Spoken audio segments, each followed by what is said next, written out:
Myself Sunita Sinha. Today I am going to explain chapter number 8, Cell Structure and Function. In this video I am going to explain proper definition of cell, structure of cells, types of cells on the basis of number of cell and nuclear structure, difference between plant cell and animal cell, and next point, different types of organelles present in plant and animal cell with proper their function. Okay, so let us start our class. Firstly, I want to just see all of you microscopic structure of plant and animal cell. First picture is onion peel. It means this one the plant cell. अगर आप plant cell को microscope से देखोगे तो आपको कुछ structure ऐसा दिखेगा. This one the human chick cell. It means animal cell. Microscope से एनिमल सेल के स्ट्रक्चर कुछ आपको ऐसा देखने को मिलेगा. न्यूक्लियस सबसे मेन है दोनों में, प्लांट और animal cell, and second our cytoplasm. Now let us start. Our first point is cell. What is cell? Cell is the basic and structural unit of living organism. किसी भी living organism का सबसे basic, सबसे starting point, सबसे smallest point आपका cell होता है. It is compare with bricks. Brick is the basic of construction of building, that is non living things. जैसे बिल्डिंग कंस्ट्रक्ट करना है तो सबसे बेसिक आपका ब्रिक्स होता है. विदाउट ब्रिक्स आप कोई भी बिल्डिंग का कंस्ट्रक्शन नहीं कर सकते हो. सेम वे में लिविंग ऑर्गेनिज्म के लिए सेल सबसे बेसिक यूनिट होता है. इन शॉर्ट सभी लिविंग ऑर्गेनिज्म सेल से बने होते हैं. Just see this one our cell structure and this one our bricks structure. Just building construct करने के लिए सबसे मेन बेसिक आपका ब्रिक्स होता है. In the same way living beings के कंस्ट्रक्शन के लिए सबसे मेन बेसिक आपका सेल होता है. Discovery of cell. सेल किसने डिस्कवर किया था? Robert Hooke. सबसे पहले सेल वर्ड इंट्रोड्यूस करने वाले हमारे साइंटिस्ट थे रॉबर्ट हुक. जैसे it is his simple microscope, जिसके थ्रू रॉबर्ट हुक ने एक्सप्लेन किया था कि आपका लिविंग ऑर्गेनिज्म सबसे smallest unit it means cell से बना है. This one our electronic microscope. Robert Hooke in 1665 observed slices of cork under a simple magnifying device. 1665 में रॉबर्ट हुक ने कॉर्क को अंडर सिंपल मैग्नीफाइंग डिवाइस के अंदर observe किया. Now question arises, what is cork? Cork क्या होता है? It is a part of the bark of a tree. ये ट्री के बार का एक छोटा सा पार्ट का नाम है कॉर्क. उन्होंने सिंपल स्लाइस, एक थिन स्लाइस ऑफ कॉर्क को अंडर माइक्रोस्कोप ऑब्जर्व किया. Then he notice partition boxes of compartment in the cork slice. This boxes appear like a honeycomb. उन्होंने कॉर्क स्लाइस को जब ऑब्जर्व किया तब फाइंड आउट किया कि उसमें बहुत सारे स्मॉल बॉक्सेस कंपार्टमेंट फॉर्म में लगे हैं और देखने में वो सब हनीकॉम्ब के जैसा दिख रहा था. Robert Hooke coined the term cell for each box. First time Robert Hooke ने हर एक बॉक्स के लिए एक टर्म यूज किया, that's one cell. So we can say that Robert Hooke coined the word cell. सबसे पहले सेल वर्ड यूज करने वाले साइंटिस्ट थे Robert hook. Cell of living organism could be observed only after the discovery of improved microscope. जब Robert Hooke ने cell word introduce किया था तब हमारे पास सिंपल माइक्रोस्कोप था, इसलिए सेल के बारे में ज़्यादा इंफॉर्मेशन उस समय हमारे पास नहीं थी. But very little was known about the cell for the next 150 years after Robert Hooke's observation. इसलिए रॉबर्ट हुक के ऑब्जर्वेशन के 150 ईयर्स तक हमारे पास सेल का ज़्यादा इंफॉर्मेशन नहीं था. After then, we discovered the cell and cell properties. Now, types of organism on the basis of number of cells. We have two types of cell. First, unicellular organism and second, multicellular organism. Now, question arises, what is unicellular and what is multicellular. What is the difference between these two? Now first discuss on unicellular organism. The single cell organisms are called unicellular organism. एक ऐसा living organism जिसकी full body एक single cell से बनी हो उसको हम बोलते हैं unicellular organism. Uni means one and cellular means cell. It means whole body is made by only one cell. For an example, amoeba and paramecium. ये दोनों आपके यूनिसेलुलर ऑर्गेनिज्म के एग्जाम्पल है. इनकी फुल बॉडी केवल एक सेल की बनी है और इसको हम नेक्ड आई से नहीं देख सकते. Now next is multi cellular organism. Organisms made up of more than one cell are called multicellular organism. जिसकी बॉडी की कंस्ट्रक्शन में मोर देन वन सेल लगा है, that's one our multicellular organism. Multi means many, cellular means cell. It means many cell. For an example plants and animal. जितने भी plants और एनिमल है या जितने भी ऑर्गेनिज्म जिसको आप नेक्ड आई यानी नॉर्मल आई से देख सकते हो, सभी आपके मल्टी सेलुलर ऑर्गेनिजम्स के एग्जाम्पल है. Main points between this two. It means main points about two our cell. The number of cell being less in smaller organism does not in any way affect the functioning of the organism. Number of cell का उसके function पर कोई effect नहीं होता है.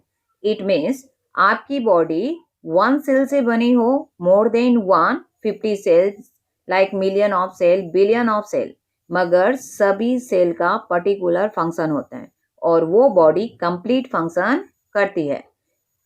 एमोइबा for an example, एमोइबा unicellular और हमारी body multicellular, but एमोइबा वो सारे फंक्शन करती है जो हमारा बॉडी करता है. So number of cell not effect the function of the organism. Second point, it means unicellular organism forms all the necessary function which are performed by multicellular organism. यूनिसेलुलर ऑर्गेनिज्म वो सारे नेसेसरी फंक्शन कर सकते हैं जो एक मल्टी सेलुलर ऑर्गेनिज्म करता है.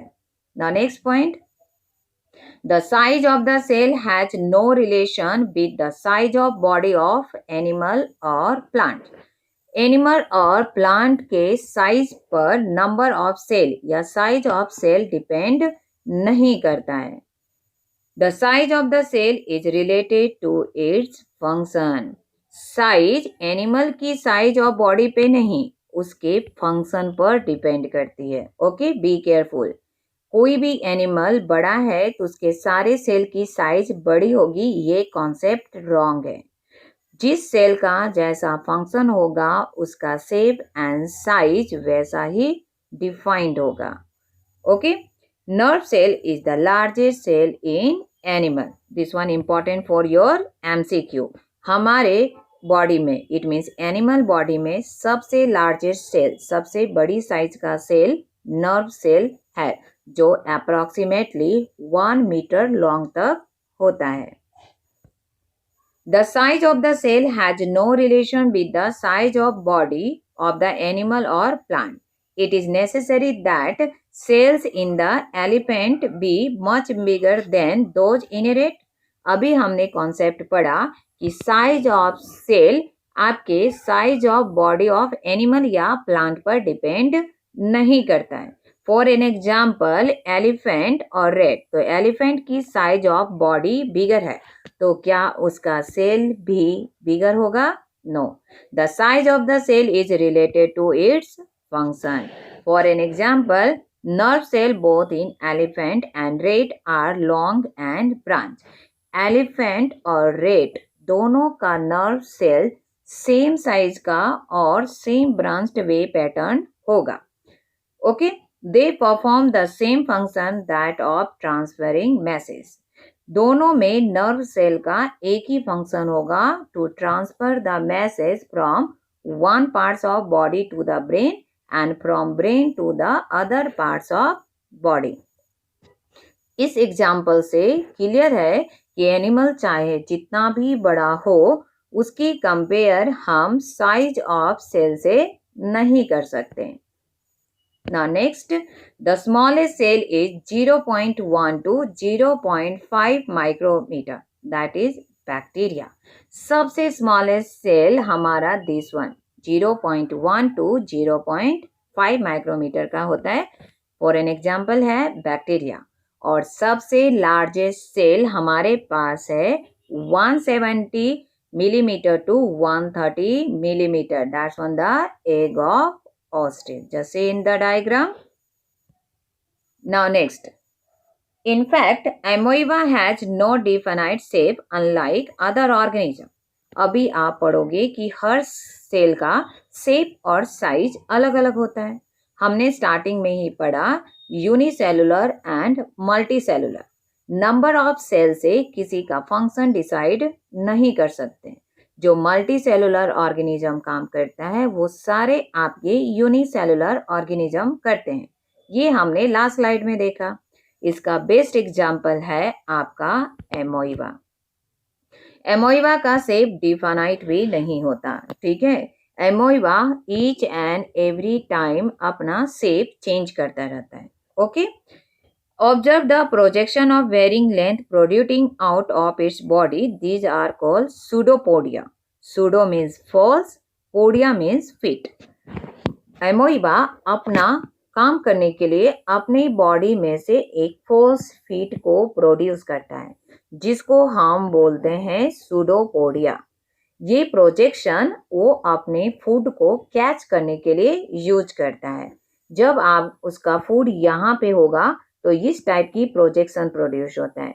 फिर ये दोनों फीट आपका कंबाइन होगा और यहाँ पर एक फूड वैक्यूल प्रिपेयर होगा। फिर सारे का डाइजेशन, इंजेक्शन इसी सभी फूड वैक्यूल के साथ हो जाता है। एंड वेस्टेज पार्ट फिर से ये प्रोजेक्शन ओपन होगा और wastage part throw out of the body होगा। इट मीन्स आपका amoeba just like a multi cellular organism की तरह काम करता है। फूड लेता है, डाइजेस्ट करता है, इंजेस्ट करता है और लास्ट में एक्सक्रिएशन यानी बॉडी से थ्रो आउट कर देता है। Next example our white blood cell, it means WBC। ये हमारे ह्यूमन ब्लड में मिलता है। That is also a single cell. Okay, if anyone asks in human body give one example of single cell, then we say WBC, which can change its shape. ये भी अपना shape according to condition change करता है।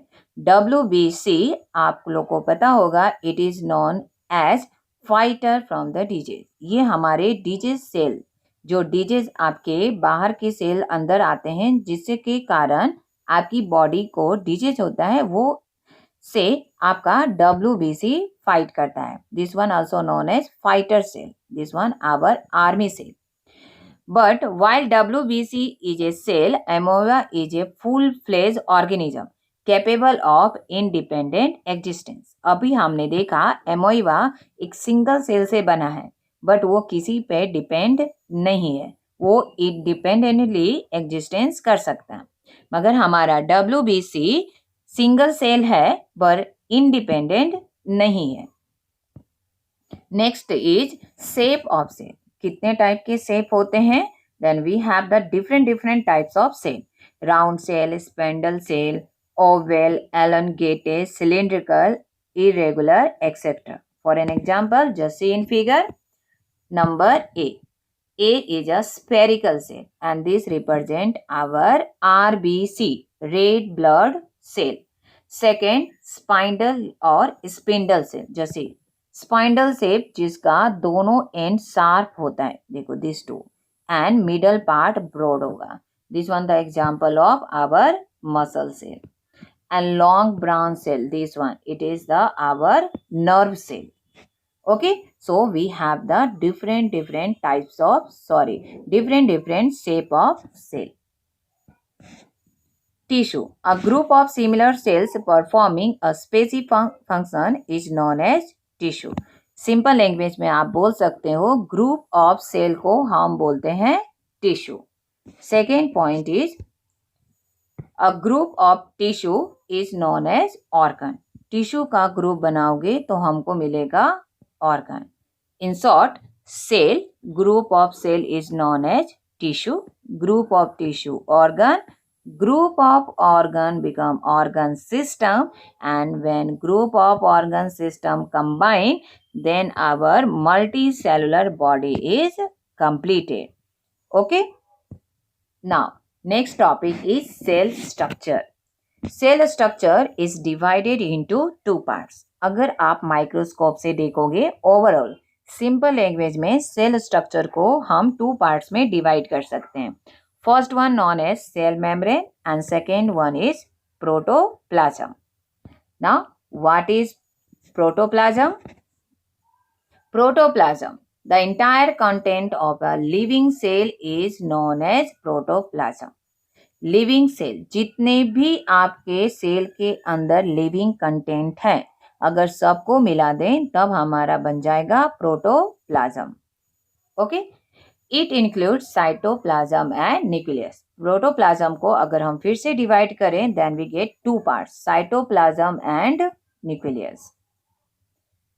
It is called living substance of the cell. If anyone asks what is the living substance, then directly we say protoplasm. इसमें आपका cytoplasm, nucleus, उसके अंदर के ऑर्गेनल्स सभी एक साथ मेंशन करना है in one word, then you say protoplasm. Now component of cell, अगर हम ब्रीफली डिफाइन करें how many components of cell, the basic component of cell are cell membrane, cytoplasm and nucleus. Okay, be careful. If anyone asks component of cell, then we write three components of cell: cell membrane, cytoplasm and nucleus. Now we are going to explain one by one. First, cell membrane. What is cell membrane? Cell membrane is the outer layer of the cell. Cell के सबसे बाहर वाले layer को हम बोलते हैं cell membrane. The cytoplasm and nucleus are enclosed within the cell membrane. इसी cell membrane के अंदर आपका साइटोप्लाज्म और न्यूक्लियस इनक्लोज्ड यानी पैक रहता है. The cell membrane separates cell from one another and also the cell from the surrounding medium. एक cell को दूसरे सेल से डिफरेंशिएट आपका सेल मेम्ब्रेन करता है और एक सेल को सराउंडिंग से भी प्रोटेक्ट करने का काम सेल मेम्ब्रेन का है. It is a porous and allow the movement of substance or material both inward and outward. जो सेल मेम्ब्रेन हमारा होता है वो पोरस होता है. पोरस मीन्स इसमें बहुत सारे छोटे छोटे होल्स होते हैं और ये सबस्टेंस यानी मटेरियल को इनवर्ड अंदर जाने और आउटवर्ड यानी बाहर आने की परमिशन देता है. Without cell membrane permission no material goes inside और come outside. It is also known as plasma membrane. इसको हम प्लाज्मा मेम्ब्रेन भी बोलते हैं and sometime also called selective permeable membrane, क्योंकि ये सेलेक्ट मटेरियल को ही अंदर और बाहर आने देता है. Next, cell wall. In plant cell, cell membrane is covered by another thick covering called cell wall. अभी हमने पढ़ा कि सेल के सबसे लास्ट लेयर को सेल मेम्ब्रेन कहते हैं. This one for animal cell. Plant cell में सेल मेम्ब्रेन के बाहर भी एक स्ट्रॉन्ग कवर, एक स्ट्रॉन्ग लेयर प्रेजेंट होता है जिसको हम बोलते हैं सेल वॉल.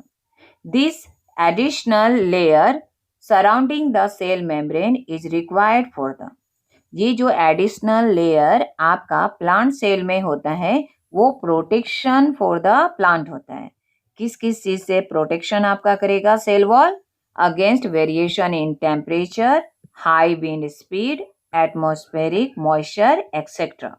जैसे हम body it means animal cell according to temperature अपनी बॉडी की मूवमेंट दिखाते हैं, okay, but plant cell move नहीं कर सकता, वो टेम्परेचर के वेरिएशन को अपने ओन वे में कंट्रोल नहीं कर सकता। सो इन सभी एक्सटर्नल नेचुरल इफेक्ट से प्रोटेक्ट करने के लिए सेल मेम्ब्रेन के बाहर एक नॉन लिविंग कोटिंग होती है, that's one known as cell wall. Be remember, cell wall केवल प्लांट सेल में प्रेजेंट होगा। They are expose to this variation because they can not move. और ये वेरिएशन इसमें क्यों है? क्योंकि वो एनिमल सेल की तरह एक जगह से दूसरी जगह मूव नहीं कर सकता।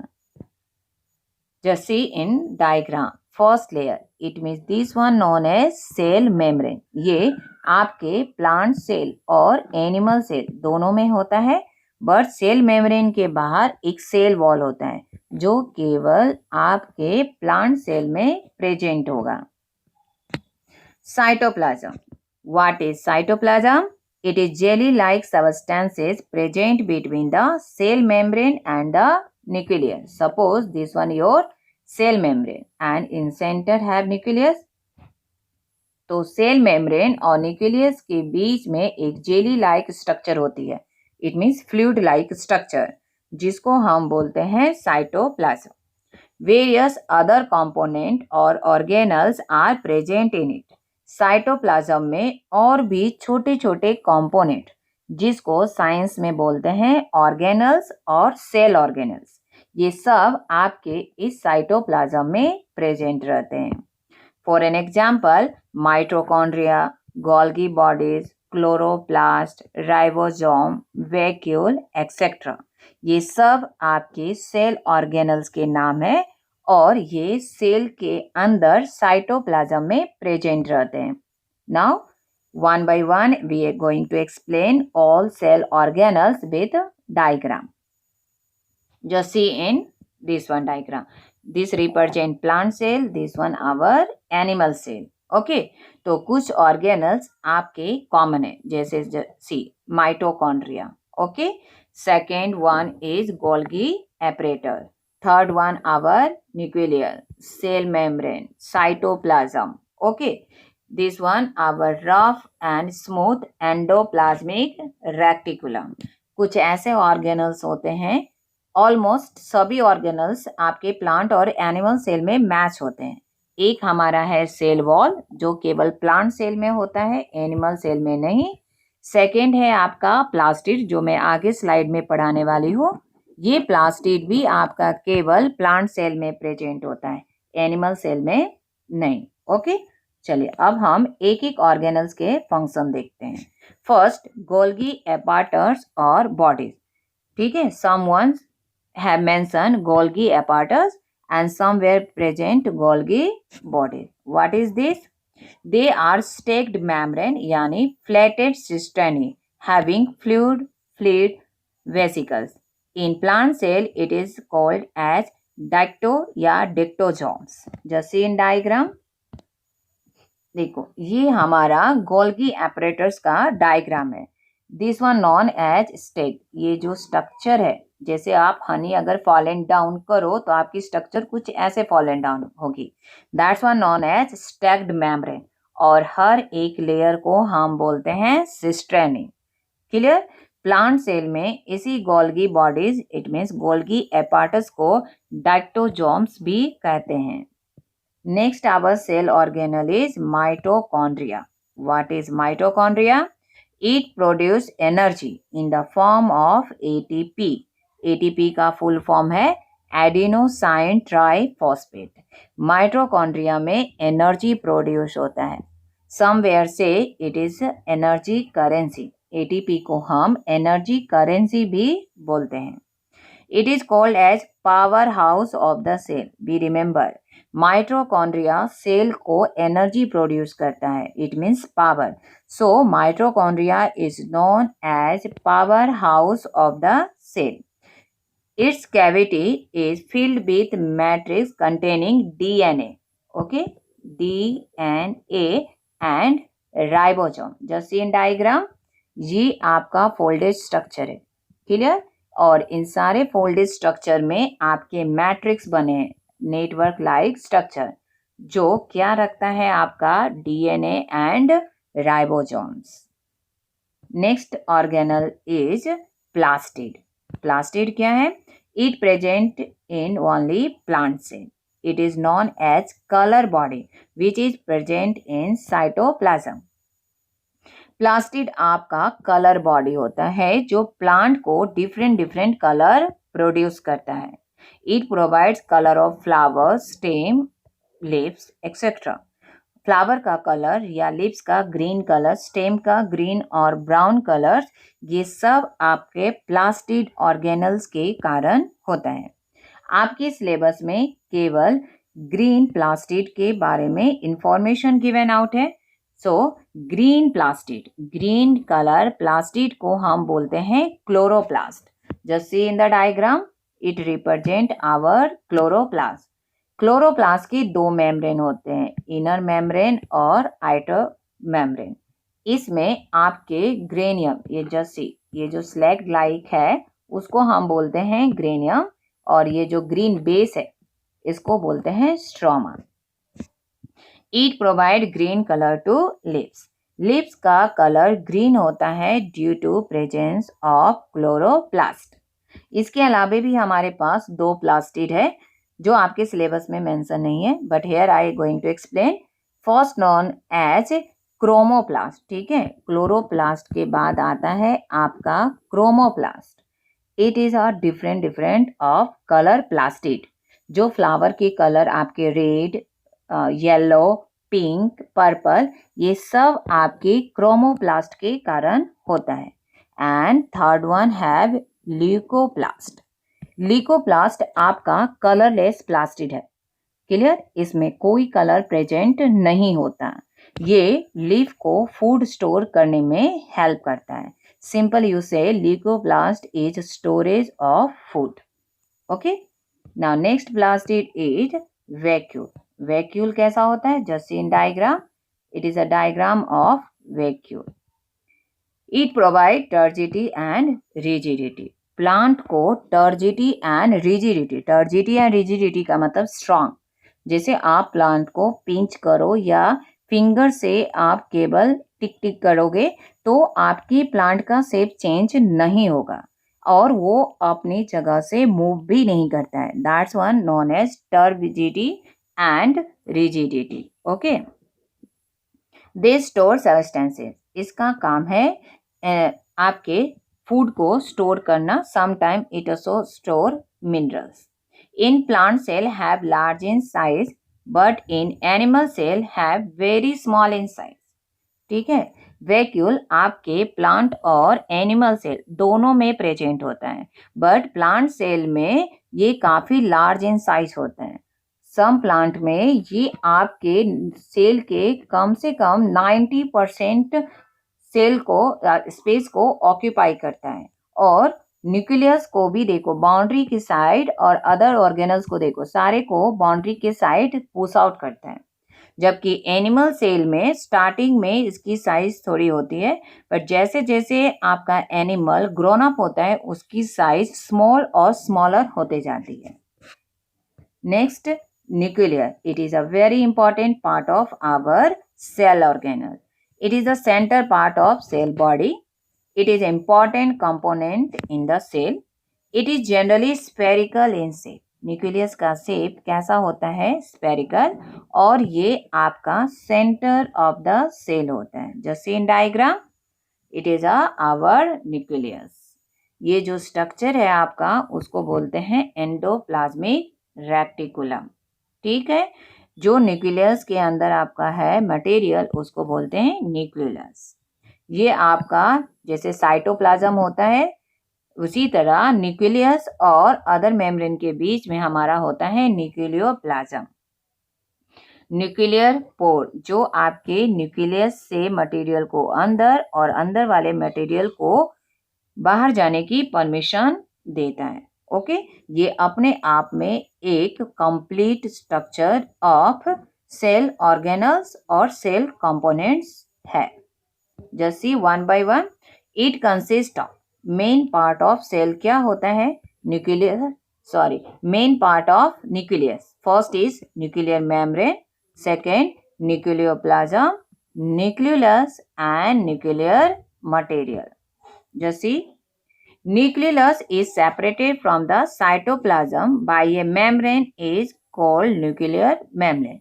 जो न्यूक्लियस होता है, देखो ये हमारा सपोज करो सेल है, इसके अंदर आपका न्यूक्लियस हुआ, तो न्यूक्लियस को इस साइटोप्लाज्म से सेपरेट करने का काम ये बाउंड्री करता है, and this boundary is known as nuclear membrane. जैसे सेल मेम्ब्रेन अदर सेल से उसको सेपरेट करता है, उसी तरह बाकी ऑर्गेनल से न्यूक्लियस को सेपरेट करने का काम न्यूक्लियर मेम्ब्रेन करता है।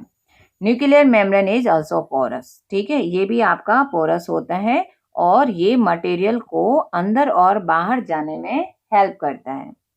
Next, we can see a small spherical body in the nucleus is called nucleus. ये पूरा हमारा न्यूक्लियस है, ठीक है, और इस बाउंड्री को हमने नाम दिया nuclear membrane.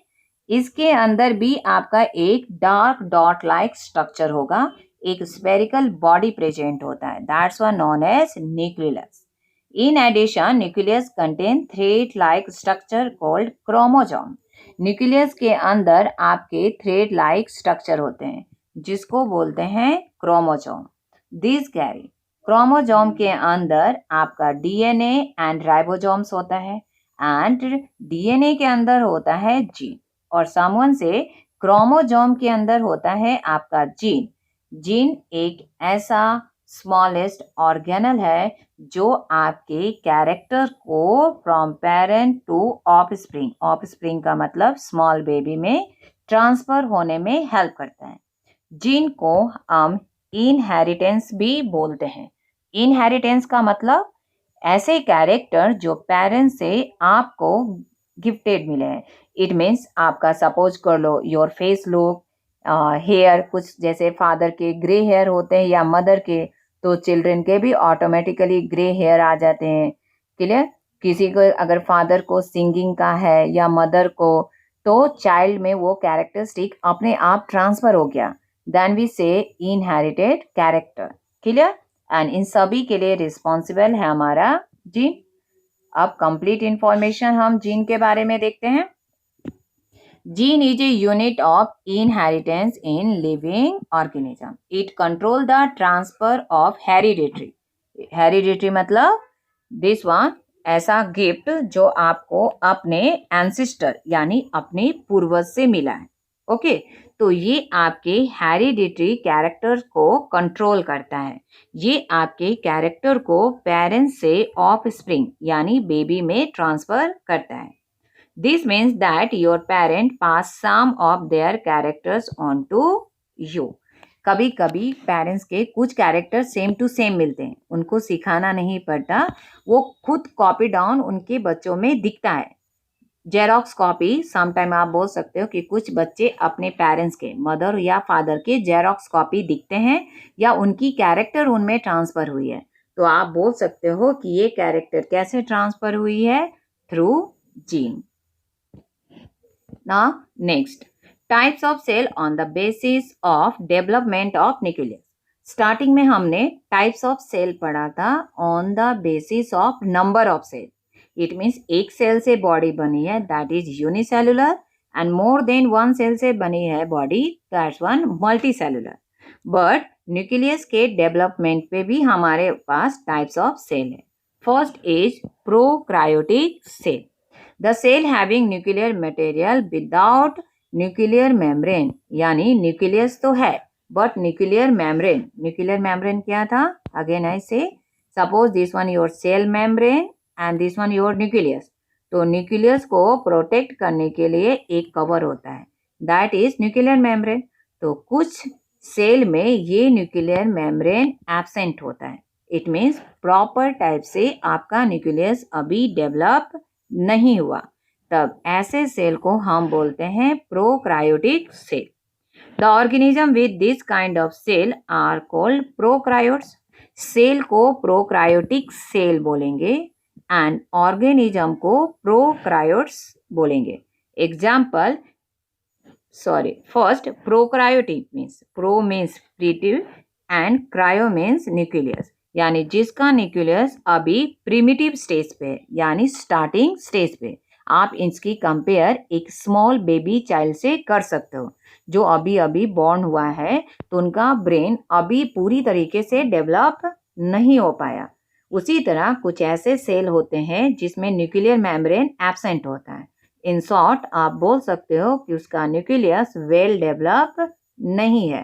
That organism is known as prokaryotes. Example bacteria and blue green algae. The second organism is eukaryotic cell. The cell having well organized nucleus. ठीक है, एक ऐसा सेल जिसमें न्यूक्लियस वेल डेवलप है, न्यूक्लियर मेम्ब्रेन प्रेजेंट है, उसके अंदर के सारे organelles it means nucleus, nuclear membrane, genes ये सभी प्रॉपर डेवलप हैं, तब उस सेल को हम बोलेंगे eukaryotic cell. And organism known as eukaryote. Organism को हम बोलेंगे eukaryotes. Okay, eu means true, karyon means nucleus, यानी जिसका न्यूक्लियस ट्रूली यानी वेल डेवलप है. For an example all organism except bacteria and blue green algae. Bacteria और blue green algae को छोड़कर सभी organism eukaryotic cell it means eukaryotes में count होते हैं.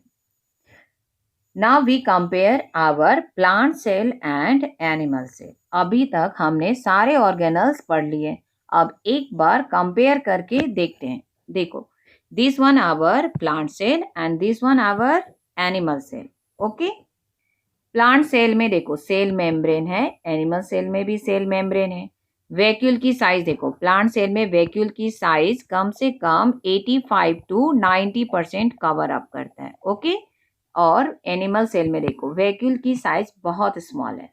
न्यूक्लियस देखो, न्यूक्लियस आपके बाउंड्री यानी सेल मेम्ब्रेन के पास है, जबकि एनिमल सेल में वो सेंटर ऑफ द सेल होता है.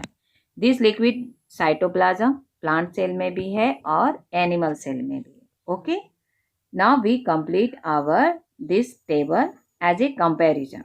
सेल मेम्ब्रेन प्लांट सेल में भी होता है और एनिमल सेल में भी. Cell wall see plant cell में प्रेजेंट है, एनिमल सेल में एब्सेंट है. Okay, nucleus now you say. अब न्यूक्लियस प्लांट सेल और एनिमल सेल किस में प्रेजेंट होता है? तो न्यूक्लियस दोनों में प्रेजेंट होता है.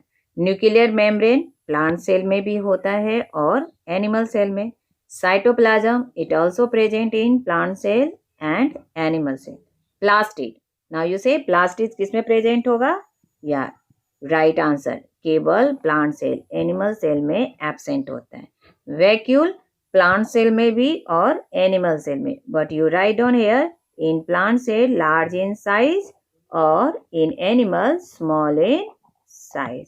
Okay, now in short we differentiate plant cell and animal cell. Plant cell, cell wall is present, cell wall is absent. In plant cell, plastid are present. In animal cell, plastids are absent. In plant cell, vacuoles are big and permanent. But in animal cell, vacuoles are present, small in size और in temporary. जैसे जैसे आपका animal cell grown up होता जाएगा, vacuole की size छोटी and some time कुछ cell में आपके डिसअपेयर हो जाती है. Okay, here your topic is over and I think all of you understand all topic which are mentioned in my video.